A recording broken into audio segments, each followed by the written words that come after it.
the young man who had murdered my son was 17 years old, and he had murdered at least 3 people that the authorities were aware of. My anger initially was directed toward this young man. How could you do this to my son? How could you just brutally shoot him in the face and not have any remorse? What is creating these violent children?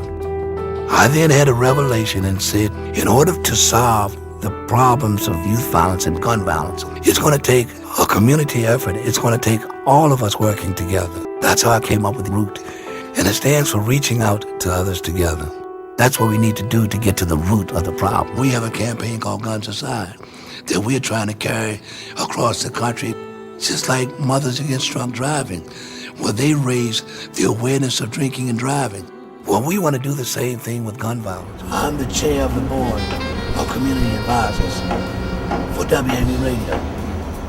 I also host a radio show on WPFW. I do a quarterly homicide meeting with the chief of police, and several groups try to prevent homicide. I sit on a wraparound task force at the Department of Mental Health. Right, there is no silver bullet, there is no quick fix, and all of us have said different things, and not that thing needs to happen, everything we've talked about needs to happen. And so as we've talked about blame and solutions, we really, when a 17-year-old brings a gun to school because it's part of a gang, he shoots a rival gang member, as Kenny Barnes said, that isn't an isolated incident that just happened that day or that week or that year, right? And so we have systems of failure.